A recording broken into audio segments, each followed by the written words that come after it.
Después de trabajar muchos años en el mundo editorial, Carmen Fernández de Blas nos revela en su podcast ¿Quiero un libro tuyo? Anécdotas, secretos, historias curiosas o divertidas que se esconden tras la publicación de un libro. Pero, sobre todo, personas, seres humanos más que autores, que merece la pena conocer y que nos presenta en cada episodio. Hola, soy Carmen Fernández de Blas y esto es Quiero un libro tuyo. Hoy tenemos en el podcast una persona muy especial. Es una mujer que ha dedicado toda su vida a la política y que yo definiría sobre todo y ante todo como una mujer muy valiente. Me gusta de ella que es clara, concisa y contundente, que son las tres cosas que me llevaron a llamarla un día y decirle: Rosa Díez, quiero un libro tuyo. Hola Rosa, ¿cómo estás? Hola Carmen, encantada de charlar contigo. Pues mira, Rosa, este podcast quiere contar también cómo nacen los libros. Y una de las cosas que me unen a ti es eso. Lo recuerdo perfectamente, una tarde en esa pandemia horrible que vivíamos, que yo estaba muy triste y también muy enfadada. Te admiraba mucho y dije, voy a llamar a Rosa. No nos conocíamos de nada. Y le dije esa famosa frase que da nombre a este podcast de Rosa, quiere un libro tuyo. Hablamos, yo creo que nos caímos bien, nos entendimos y hemos parido, bueno, ha parido ella, pero digamos hecho de comadrona. Por supuesto, imprescindible. De 3 libros. La Demolición, que es un libro que salió justo pasando la pandemia. Maquetos, que es un libro a mí me parece maravilloso sobre la historia de su familia. Y este por el que ahora anda Rosa paseándose por toda España haciendo la presentación, que se llama Caudillo Sánchez. Vamos a hablar de todos ellos, pero si te parece vamos a hablar primero del que tienes entre manos, de la última criatura, que es Caudillo Sánchez, que por cierto ha salido hace 10 días y ya me cuentan que está en segunda edición, con lo cual me alegra mucho, y eso que estás todavía haciendo la presentación. Recuerdo que cuando tú y yo hablamos de ese libro, me pareció súper interesante el planteamiento de hacer un análisis de lo que es el presidente Sánchez desde dentro, no desde fuera. Tú has conocido a Pedro Sánchez cuando no era nadie, y tú lo explicas en el libro, cuando era ese diputado raso o incluso militante que estuvo vinculado con el tema de Caja Madrid, tarjetas Black, y de eso nadie habla. Que aquella historia famosa para algunos, pero no para todos, porque la historia es muy, como tú dices, el personaje tiende a reinventar la historia, y yo creo que es muy importante recuperar la verdadera historia de Tomás Gómez. Un detalle que a mí se me quedó clavado y quiero que ahora nos concretes, digamos, antes de ser presidente Caudillo Sánchez, sino antes, de dónde viene. Y es que en un momento dado, creo recordar que me dijiste que pretendió postularse como asistente en el Parlamento Europeo y tú no lo viste nada claro. Sí, aquello fue el 99. Bueno, antes de nada, Carmen, efectivamente, tú eres mi editora. Realmente yo había hecho otros libros antes de hacer contigo el primer libro que me propusiste en plena pandemia, sí. Que yo estaba, me acuerdo, con mi marido allá en la calle y alrededor de mi casa, en una finca que es de la comunidad. Y dije, anda, que me han llamado de la esfera de los libros, que me ha llamado Carmen, que me ha dicho la editora que quiere un libro. Y bueno, me acuerdo hasta físicamente de dónde estábamos y cómo estábamos y tal. Y bueno, la verdad es que a partir de ahí, pues efectivamente he hecho 3 libros contigo. Sí, yo los he escrito, pero es porque tú me has dado la oportunidad de hacerlo, porque si no, no los habría podido hacer. Y ahora estamos con El Caudillo. Y sí, yo a este tipo, a Pedro Sánchez, la primera vez que oí su nombre fue en el año 1999. Yo acababa de llegar al Parlamento Europeo, encabezaba la lista del Partido Socialista Obrero Español, la había encabezado, habíamos tenido un muy buen resultado, y yo era la presidenta de la delegación socialista española en el Parlamento Europeo. Y cada diputado tenía un asistente. El Parlamento Europeo da dinero para contratar asistentes personales a los diputados de todos los grupos y teníamos dinero. Cada asistente contrataba cada diputado contrataba al asistente que quería y luego además había un fondo, sobraba dinero para hacer un pool, complementar, digamos, desde un punto de vista profesional lo que teníamos entre los asistentes, ¿vale? Entonces un día al principio viene Carlos Westendorp, que había ido conmigo en la lista, que venía de estar en Bosnia. Primero había sido ministro de Exteriores, después había sido delegado en Bosnia, venía de haber estado en Bosnia, y me dice: oye, Rosa, que conmigo ha trabajado un chico, Pedro Sánchez y tal, que es economista, que ha trabajado conmigo allí en Bosnia en la delegación y ahora se ha quedado sin nada y tal, y bueno, yo querría hacerle asistente parlamentario. Y yo le dije: pues nada, oye, llévatelo. Claro, sabes que puedes poner a quien quieras. No, yo para mí no, que yo ya tengo uno. No, yo ya he elegido a uno. No, para mí no. Digo: pues chico, ya sabes cómo es esto. O convences a otro diputado para que se lo lleve como asistente personal, o si no, que se presente al concurso para el pool, porque el pool lo vamos a dotar a través de un concurso de méritos entre los que quieran presentarse. Oye, pues no salió. O sea que ningún diputado se lo quiso llevar, y al concurso de méritos, si se presentó, no hay noticia, porque lo único que ocurrió es que no salió. Mi marido me toma el pelo y me dice: la culpa la tienes tú. Si hubieras hecho asistente, igual se habría quedado en Bruselas, pero me temo que no.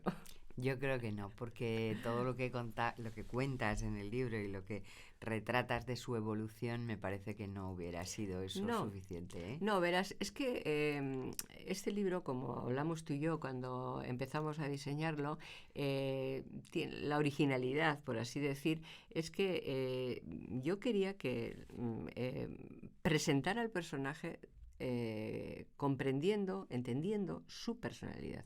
O sea, Sánchez no es un político al uso, es decir, no se le puede hacer analizar con los criterios normales con los que se analiza, en fin, los politólogos, los otros políticos, en fin, con el que se analizan las decisiones que toma un político.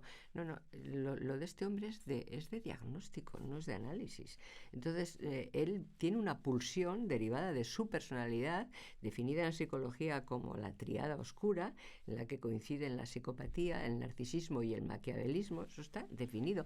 No es una enfermedad, es una desviación de la personalidad, no tiene cura. Entonces, esos tres componentes que marcan su forma de actuar: la falta de empatía, que es propio de un psicópata, que no le importa lo que piensen los demás, porque no tiene empatía, no le importa lo que los demás piensen de él, de lo que hace, de lo que deja de hacer.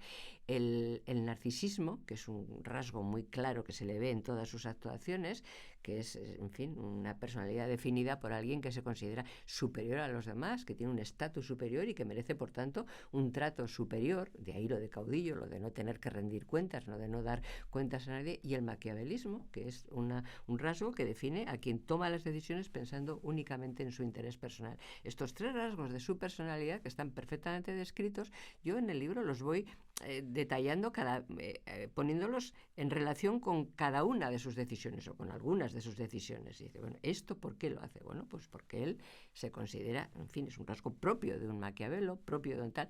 Entonces, para protegerte de alguien así, de alguien que tiene poder y cuya personalidad está definida por estas tres características, tienes que saber, en fin, que no tiene límites. Y para protegerte tienes que conocerlo. O sea, no le puedes juzgar como se juzga a cualquier tipo movido por su ideología, por su tal, que naturalmente pretende ganar, pretende tener más adeptos y tal. No, pero que además quiere que la gente le quiera, le reconozca. No, a este le da igual, absolutamente. Lo único que le interesa es el poder. O sea, protegerte de las consecuencias de sus actos requiere conocer al personaje, y esa es tu misión y tu objetivo. Otra de las cosas que aparecen en el libro, yo creo que quedan muy claras, es que según tú, y que no olvidemos que vienes del Partido Socialista y que eres socialista, porque yo también, como todos, escuchamos a veces: es que Rosa Díez se ha hecho de Vox. Entonces yo creo que no hay que olvidar que tú te has dejado la piel en la política, que has estado en el Partido Socialista, que después has fundado un partido que se llama Unión Progreso y Democracia. Entonces quiero decir que no has sido de la extrema derecha ultra, pero que sin embargo tienes todo el derecho y toda la libertad del mundo de opinar. Y es más, no solo tienes el derecho, sino tienes el conocimiento. Porque otra de las cosas que yo creo que quedan muy claras es que Sánchez le ha dado la puntilla al Partido Socialista Obrero Español. Sin duda. A ver, quiero decir, yo tengo 70 años y durante toda mi vida, primero, en fin, saliendo de la dictadura y trabajando para construir la democracia y haciéndolo todo en el País Vasco, he defendido las mismas ideas que defiendo en este momento, naturalmente evolucionando, porque solo si eres una oveja no evolucionas. A ver, cuando yo era muy joven creía que todo lo bueno venía de la izquierda, o sea que las cosas buenas solo podían venir de la izquierda. Creía que progresismo e izquierda era lo mismo. Ahora ya sé que no, que en nombre del progreso se hacen cosas que son negativas para el conjunto de la sociedad en nombre de y lo contrario, o sea que el progreso es la evolución en el sentido positivo y que desde la derecha y desde la izquierda se toman decisiones que contribuyen al progreso de la sociedad y viceversa. Entonces, bueno, y también he aprendido que, en fin, no todo lo bueno viene de la izquierda. O sea, que también desde la derecha vienen cosas buenas. Por ejemplo, la Unión Europea. Por ejemplo, en fin, los grandes pactos de Estado. Por ejemplo, la construcción de la democracia y la transición. Bueno, todo eso lo he aprendido, claro, naturalmente. Pero en lo esencial, la defensa de la libertad y de la igualdad y de los derechos de ciudadanía, pues lo he defendido toda la vida, lo mismo que ahora. He aprendido a no ser sectaria, es decir, a reconocer al otro. En el otro, aunque no piense lo mismo que tú en cantidad de cosas positivas, cosas en las que podemos entendernos. Quizá porque he tenido que vivir, digamos, en una trinchera en el sentido verdadero del término, con personas que ideológicamente pensaban distinto que yo, pero que teníamos un enemigo común, que eran los que querían destruir la democracia. Lo mismo que ahora, o sea, exactamente igual. Entonces, bueno, yo soy socialdemócrata, sí, pero en muchas cosas, pues, soy capaz de apreciar, bueno, en muchísimas cosas aprecio propuestas positivas, en fin, que vienen desde otras esferas ideológicas clásicas, ¿no? Que hoy se definen también de forma diferente, y no me he hecho ni de una cosa ni de otra, no he dejado de ser Rosa Díez. Muy bien, Rosa. Eso yo creo que nos lleva a la reflexión de que las ideas y las personas están por encima de las siglas, sobre todo cuando las siglas en este momento están muy confusas. Quiero decir, el Partido Socialista que fue hace unos años no tiene nada que ver, por su propia evolución y quizá por el liderazgo de Sánchez, pues un partido ahora mismo que no es lo que fue. Es decir, que Carmen, del Partido Socialista hoy no existe. Claro. Quiero decir, del Partido Socialista solo queda la sigla y el nombre. O sea, hoy el Partido Socialista, una organización política nacional que defendía el interés general, la igualdad de los españoles ante la ley, la libertad, bueno, no, eso no existe. O sea, el Partido Socialista hoy es una empresa privada, propiedad de Pedro Sánchez y a lo mejor de su mujer también, por eso de que le pagó la campaña a su suegro. Pero quiero decir que como organización política no existe, o sea, no tiene órganos de control, se ha cargado el Comité Federal como órgano de control del Ejecutivo. El Partido Socialista ha sido, digamos, el campo de prueba para hacer en la sociedad española lo que ha hecho dentro del Partido Socialista. Hoy lo controla como un caudillo. Es decir, no hay nadie que le levante la voz porque las estructuras internas de control han desaparecido. Él ganó las primarias al grito de todo el poder para las bases y nunca más las ha vuelto a consultar. O sea, jamás las bases se han pronunciado, pues, si se hacía pactos con Podemos, si se cambiaba, en fin, la ley, el Código Penal para terminar con los delitos de sedición y para rebajar la malversación, si se hacían acuerdos con Bildu para gobernar en Navarra. Nunca les ha preguntado sobre cuestiones esenciales, si se hacía una ley de educación, en fin, que extendía a toda España la educación en el odio y en la mentira, y además de eso la devaluación de los valores y la devaluación del esfuerzo y de la capacidad. En fin, no ha consultado nunca más las ha vuelto a consultar. O sea, se ha cargado los órganos de control internos, pues como se quiere cargar todos los órganos de control de la democracia, parasitando todas las instituciones y cerrando el Congreso de los Diputados de forma inconstitucional en 2 ocasiones continuadas. O sea que realmente ese PSOE que vertebraba a España ya no existe. No existe, o sea, ese partido ha muerto. O sea, tiene unas bases muy disminuidas en número de afiliados y absolutamente sectarizadas y radicalizadas, que odian más a la derecha que es el adversario a la derecha nacional, porque la derecha regional, en fin, son sus aliados. O sea, el PNV no será de izquierdas, digo yo. No. Entonces, o nunca lo ha sido. No. Vamos, o sea, su ideología, ellos se proclaman democristianos, pero son democristianos con ramalazo racista. O sea, no como los democristianos europeos que construyeron junto con la socialdemocracia y los conservadores la Europa democrática, ¿no? Entonces, bueno, pero, en fin, entonces, el adversario, que es el único que le puede hacer el poder, que es la derecha nacional, la llame derecha o ultraderecha o lo que sea, porque hoy le llaman ultraderecha a Vox, pero cuando no existía Vox, la ultraderecha era el PP y Ciudadanos y UPyD. Vamos, a mí me han llamado en el Congreso de los Diputados de extrema derecha, de extrema izquierda, incluso una vez me llamaron de extremo centro. O sea, eso es bueno, ¿eh? Hay que reconocerlo. Pero, quiero decirte, ¿no? Entonces, pero odian más a la derecha que a ETA.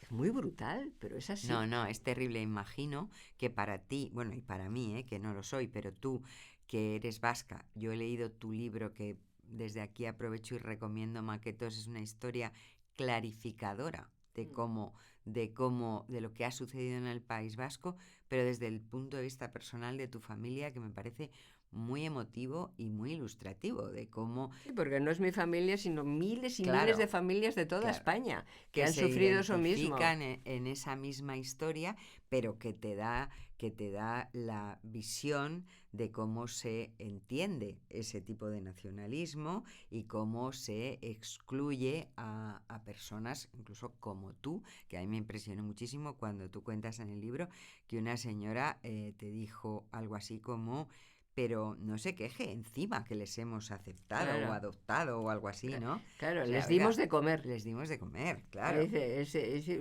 ¿usted por qué habla mal del País Vasco? Digo, no, yo no hablo mal del País Vasco, yo critico decisiones del nacionalismo que no comparto. No, usted habla mal de los vascos. ¿Cómo voy a hablar mal de los vascos? Le decía yo, si yo soy vasca, usted no es vasca, sé de dónde vinieron sus padres. Sí. Les dimos de comer. Y así nos lo agradezco, ¿no? Mis padres vinieron de un campo de concentración. O sea, mi padre vino de un campo de concentración de Santander después de la guerra, porque allí estaba condenado a muerte en un juicio sumarísimo y afortunadamente, como no le sacaron, pues bueno, pues terminó en la cárcel de la Reina y mi madre vino después. Y allí, cuando salió de la cárcel, después de otro nuevo juicio, nacimos los hijos. Pero ese nacionalismo... con ese ramalazo, digamos, racista, de considerarnos de peor condición a quienes no somos nacionalistas, porque si no has nacido allí, pero eres nacionalista, te acogen. Acuérdate de aquello de Arzayus de prefiero un negro que hable euskera que un blanco que no lo hable. Entonces, claro, te acogen. Entonces es lo de Maquetos, ¿no? O sea, lo de esa racista, que charnegos en Cataluña, coreanos en otros sitios, digamos, al que en fin, que tiene el nacionalismo, pues eso, etnicista. Entonces, esa es una historia tapada, porque nadie ha querido escribir sobre ello y afecta a muchos miles de familias de toda España, ¿no? Entonces, esos son progresistas para el PSOE, pero el PSOE, en mi etapa también, dentro del PSOE, pactaba con los nacionalistas, pero había cosas que no se podían pactar. La unidad de la nación española como instrumento que garantiza la libertad y la igualdad de todos los españoles no se pactaba. Al contrario, pactábamos tratando de que se constitucionalizaran, en el sentido, ¿no?, en fin, de proclamarse, defensores de la Constitución, sino de respetar las leyes que nacen de la Constitución y que nos reconocen la igualdad de todos. Bueno, pues estos son, para Sánchez, progresistas. Claro, y son sus socios en los que apoya. Claro, y Bildu. Es que resulta que Bildu son progresistas, son de izquierdas, dice. O sea, cuando hacen los pactos con ellos, son de izquierdas. O sea, en fin, gente que no solamente viene de ETA, sino que reivindica con orgullo la historia de ETA.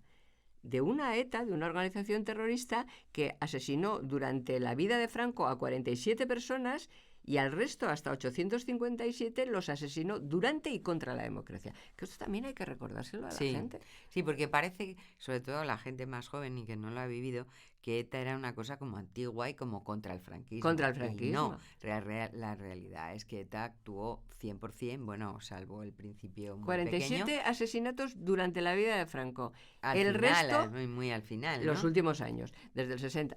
El resto, durante y contra la democracia. Realmente los años de mayor asesinatos, de más de 90, fueron mientras estábamos haciendo la Constitución, aprobando la Constitución, poniendo en marcha la democracia, porque su objetivo era impedir que triunfara la democracia. Bueno, pues esos son los socios elegidos por Caudillo Sánchez. Y eso es importante que la gente lo sepa, que los elige porque tiene el mismo objetivo que ellos: destruir el sistema del 78. Porque para gobernar como un caudillo necesita destruir lo que representa el sistema del 78, contrapoderes democráticos, separación de poderes, instituciones a las que tiene que rendir cuentas. Entonces, un caudillo no puede convivir con eso.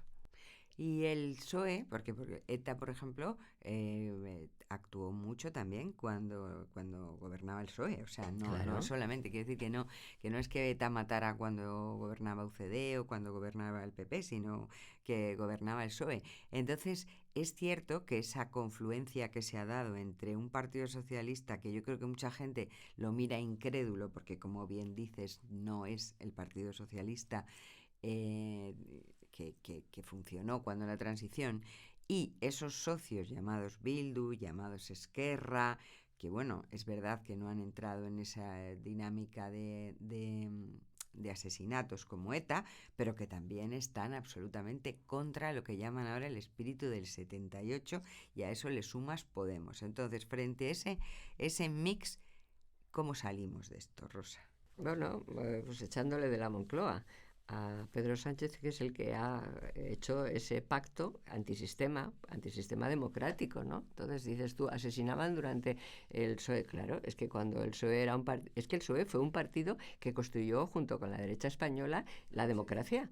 O sea, que hizo el pacto de la Constitución, que es lo más, en fin, lo más glorioso que hemos hecho en los últimos tiempos. Entonces, claro, todo el trabajo de Sánchez lo inició Zapatero y lo ha continuado Sánchez, ha sido para destruir ese sistema y ese consenso, o sea, para cavar una zanja entre españoles, no ya una trinchera, sino una zanja entre españoles, para volvernos a dividir, porque para gobernar como un caudillo necesita romper lo que eso supuso. O sea, es que ese Partido Socialista que gobernó con Felipe González, a ver, es que fue el ministro Mújica quien hizo la dispersión. O sea, es que esto que este hombre se ha cargado en 4 días a través de Marlaska, sí, por dar satisfacción a Otegi. O sea, la dispersión es una decisión de Felipe González con el ministro Mújica, que fue el que realmente lo promovió. Como no pudieron matarle a él, mataron a su hermano Fernando Mújica, ETA, quiero decir. O sea, que es que realmente él está en este momento, Sánchez está en este momento queriendo no solamente destruir lo que supuso la transición, empezando por enfrentarnos a los españoles, que este es el pecado mortal que tiene y por lo que deberá pasar, no a la historia, porque a la historia pasaría si destruyera la democracia, que no va a poder, pero sí pasará al relato. Este será lo que nos deje, ¿no? El hombre que nos rompió, que rompió la cohesión, que trató de enfrentarnos a los españoles y que hace ahora ha dado la vuelta a lo que supuso la dispersión sin que se dieran las condiciones, porque te dicen, ETA ya no mata y por tanto, bueno, pues ¿por qué no vamos a acercar a los terroristas a las cárceles del País Vasco? Hombre, porque hay condiciones y porque de hecho instituciones penitenciarias, muchos de los acercamientos los ha vetado porque no se dan las condiciones, no solamente las condiciones de arrepentimiento, que eso tú puedes escribir un papel diciendo, bueno, me arrepiento y tal, si es una condición para acercarme al País Vasco, para que luego el PNV me suelte. Porque claro, es que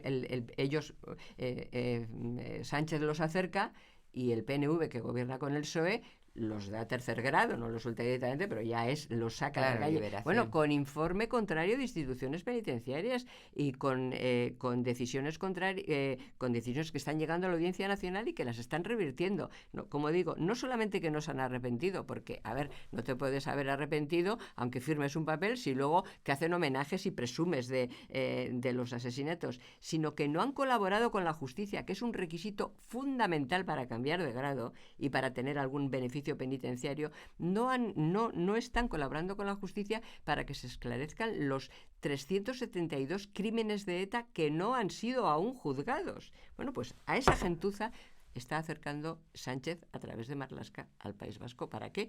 Para que Otegi le siga pagando la casa de la Moncloa, que es la única casa que le interesa. Bueno, Otegi lo ha dicho bastante claro, además. O sea, en ese sentido... Presos por presupuestos. No ha sido nada sutil. Es decir, él ha dicho, bueno, mire, a mí esto no me importa nada, pero yo, si usted me da esto, yo le apoyo y ya está, y se acaba la historia, ¿no?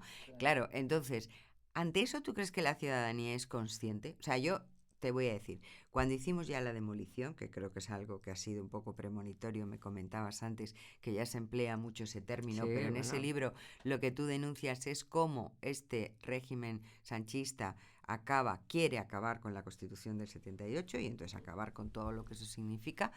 Hombre, el libro ha tenido muchísimo éxito, que decir, yo no me acuerdo, pero creo que tú hicimos 5 ediciones. Bueno, y se sigue vendiendo. Claro, Maquetos es un libro mucho más personal y es otra cosa, y estoy convencida de que Caudillo Sánchez, que acaba de salir y ya está en segunda edición, irá por el mismo camino, y en ese sentido creo que tu trabajo acercando tus ideas al que lo quiera escuchar, obviamente, claro. Esto es libre. Es pedagogía esto. Sí, pero esto es libre. Pero ¿tú crees que la gente es consciente de la situación o no? A ver, yo creo que plenamente conscientes no somos en general, porque el ser humano se protege muchas veces queriendo ver las cosas mejor que como son. Es decir, tú prefieres... A ver, pensar que, primero, en nuestros genes está una especie de negación a reconocer la maldad humana, porque somos seres sociales y porque tienes que confiar que si llevas al niño al médico, el que la atenderá será un médico y no un matarife que se ha disfrazado de médico, y que si vas con tus niños al colegio, pues serán profesores y no serán farsantes los que le den clase. Entonces, bueno, y para relacionarte humanamente y tal, pues tú prefieres encontrar las partes positivas, ¿no?, del otro, ¿no? Entonces, bueno, pues por eso triunfa Sánchez también, porque enfrente la mayor parte de las personas tienen límites, ¿no? Tienen algún tipo de limitación, ¿no? Entonces, bueno, pues yo creo que estamos en eso de, bueno, no eres plenamente consciente. ¿Por qué no eres plenamente consciente a pesar de que es tan evidente lo que está ocurriendo? Pues porque en el momento en que eres consciente tienes que actuar.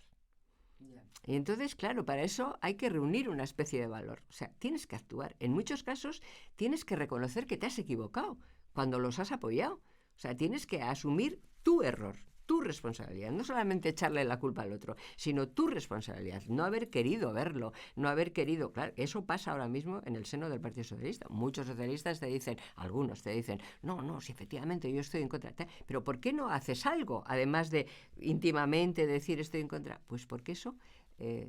rompería tu círculo de amistades, rompería su círculo de amistades, porque la disidencia es muy complicada en una organización humana, sea del tipo que sea. Entonces, la mayoría de los ciudadanos pues prefieren creer que no pasará nada. En fin, ¿te acuerdas que cuando estaba Iglesias de vicepresidente del gobierno, pues todo, en fin, salvar al soldado Sánchez, la culpa la tenía Iglesias, todo lo malo? Oye, dejó de estar en el gobierno, no pasó nada positivo, quiero decir, o sea, él dejó de estar en el gobierno, él se cortó la coleta, pero el gobierno siguió actuando como si estuviera dentro. ¿Por qué? Porque el problema es Sánchez. Y entonces, desenmascarar al personaje me parece que es, a ver, en fin, la primera asignatura de democracia que debíamos de poner en práctica quienes lo vemos, ¿no? Para que la gente despierte y actúe. ¿Cómo se actúa en democracia? Pues votando. O sea, es que no se me ocurre nada más patriótico que echarle a este tipo de la Moncloa. O sea, patriótico en el sentido verdadero del término, de defensa del interés general. Es que 4 años más con este tipo de la Moncloa y pasará a la historia por haber destruido la democracia. Entonces sí que pasaría a la historia con mayúsculas. Ahora pasará a la historia minúscula, se hablará de él. Fíjate lo que hizo, lo que nos costó luego recuperarnos, lo que costó luego reconstruir las instituciones, lo que costó y tal. En fin, muchas cosas, costará mucho tiempo. De la economía saldremos, de la crisis económica saldremos antes, de recuperar los valores, recuperar el entendimiento, no ver como enemigo al adversario. Todo eso nos costará mucho más tiempo, pero ocurrirá. Entonces, a España todo llega más tarde que a otros países de Europa, pero termina llegando. el Partido Socialista clásico, de los partidos socialdemócratas clásicos, desaparecieron en Italia, en Francia, en otros países europeos, porque no fueron capaces de dar respuesta a los problemas nuevos y daban recetas viejas. En España ocurrirá también. Ninguno de esos partidos traicionó ni la República en Francia, ni las leyes básicas en Italia, no, pero sí fue incapaz de dar respuestas. En España, además de no dar respuestas a los problemas nuevos, ha traicionado a la democracia el Partido Socialista Obrero Español. Su destino es desaparecer. No solamente perder las elecciones, desaparecer, o sea, como partido, desaparecer.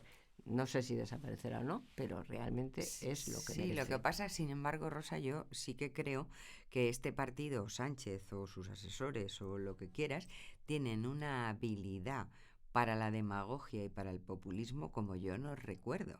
Quiero decirte que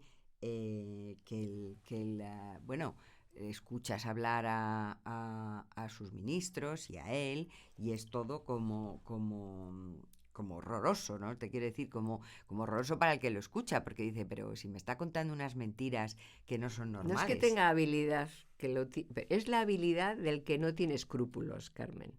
O sea, es que no les podemos juzgar con los criterios normales. O sea, es la habilidad de quien no tiene escrúpulos. O sea, tú dices, estoy escuchando, pero sí sé que es mentira lo que me está contando. Pero como te lo cuentan todos los días y una vez sobre otra, como tienen a su disposición la inmensa mayoría de los medios de comunicación y ellos no tienen escrúpulos, porque claro, las personas normales tienen escrúpulos y dicen, bueno, no voy a contar que voy a construir 420.000 viviendas porque ni hay terreno para construirlas, ni tengo la competencia, o sea, primero no tengo la competencia, después no tengo el dinero, después no tengo los terrenos, después, o sea, no tengo nada, pero lo digo todos los días porque no tengo escrúpulos en mentir, porque Sánchez ha hecho de la mentira su forma de vida. A ver, cuando Sánchez abre la boca, tú sabes que va a mentir. O sea, la única vez que dijo la verdad fue al teléfono y le pillaron los de Marruecos. Y esto, a lo mejor para cuando esto se publique, ya se ha publicado. Lo de todavía no se habrá publicado, pero algún día conoceremos la verdad de lo que pasó con la verdad de lo que pasó con los teléfonos suyos y el de su señora. Pero claro, dices, bueno, son tan hábiles. No, es que no tienen escrúpulos. Y esto es el objetivo del libro. No son más listos que nosotros, no, es que no tienen escrúpulos. No tienen escrúpulos y controlan la inmensa mayoría de los medios de comunicación. Entonces, claro, en España, me decía un amigo hace mucho tiempo, y decía, no, Rosa, porque yo decía, no, la prensa pública y la prensa privada. Dice, no, desengáñate. En España la prensa es pública o concertada. Y luego hay algunos por ahí libres y tal. Pero claro, entonces, claro, es que lo tienen todo. O sea, y la gente, muchísimos españoles, muchísimos ciudadanos, o sea, lo que no ven en la televisión no existe. Dice, es que ha salido en la tele. No, es que lo ha dicho la radio, te dicen. O sea, claro, lo que no ven en la televisión, en los programas generalistas y tal, no existe. Y entonces, claro, controlan todos los medios y sobre todo no tienen ningún tipo de escrúpulos y entonces, bueno, desmontar todas esas mentiras cuesta muchísimo esfuerzo. Y además de que te cuesta mucho esfuerzo, es que, bueno, es que hay que echarle un poquito de valor.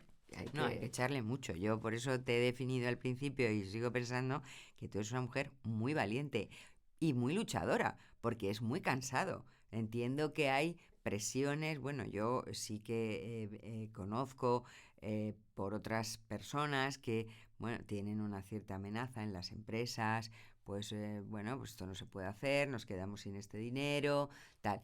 Tú vas por libre, tú eres una especie de luchador. Bueno, pero es que he hecho la mili políticamente hablando en el País Vasco. Yo creo que eso marca. ¿Entiendes? Es eso. Yo creo que eso marca. Si tú has hecho la mili en el País Vasco, ya, política, que te echen lo que sea. Quiero decir, hombre, la primera vez te cuesta, digamos, cuando empiezas a hacer la mili en el País Vasco, cuando sales de la trinchera y sales a la calle y tal, a ver, sí, pero una vez que has salido, si te quedas allí, porque otra opción hubiera sido marcharse, si te quedas allí, pues chico, ya, o sea, y luego yo he aprendido en casa también, o sea, con mis padres, o sea, eso yo lo cuento en Maquetos, o sea, mis padres me enseñaron a defender las cosas en las que creía y las cosas en las que pensaba, ¿no?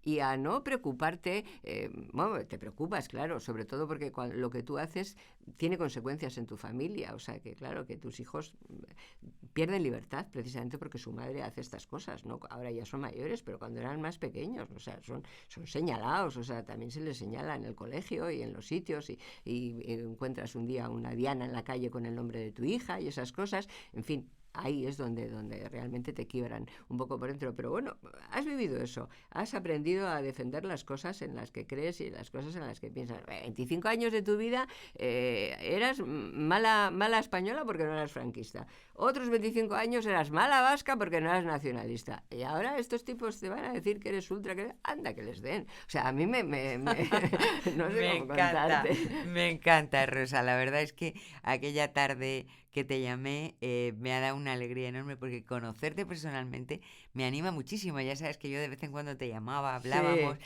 Me encanta esa vitalidad que tienes. Quiero agradecerte en nombre de todos esa lucha que tú tienes, porque al final esa lucha la tienes porque tú quieres. Claro. Pero a ti no tienes que hacer carrera ya en ningún partido, no tienes que hacer méritos en ningún lado. Así que yo desde aquí, desde este modesto podcast, no solamente quiero un libro tuyo, sino quiero darte las gracias por tu trabajo. Porque estés o no estés de acuerdo, que puede que haya mucha gente que no lo esté, el valor que tú tienes de exponer con absoluta claridad, hechos, contundencia, insisto, y concisión, porque a mí me parece importantísimo en un político más. Estos políticos que empiezan a hablar, se tiran una hora y al final dices, pero concretamente, ¿qué me ha dicho? No es tu problema. Tu problema se entiende al principio. No, pero esto es porque eso también lo he aprendido en casa.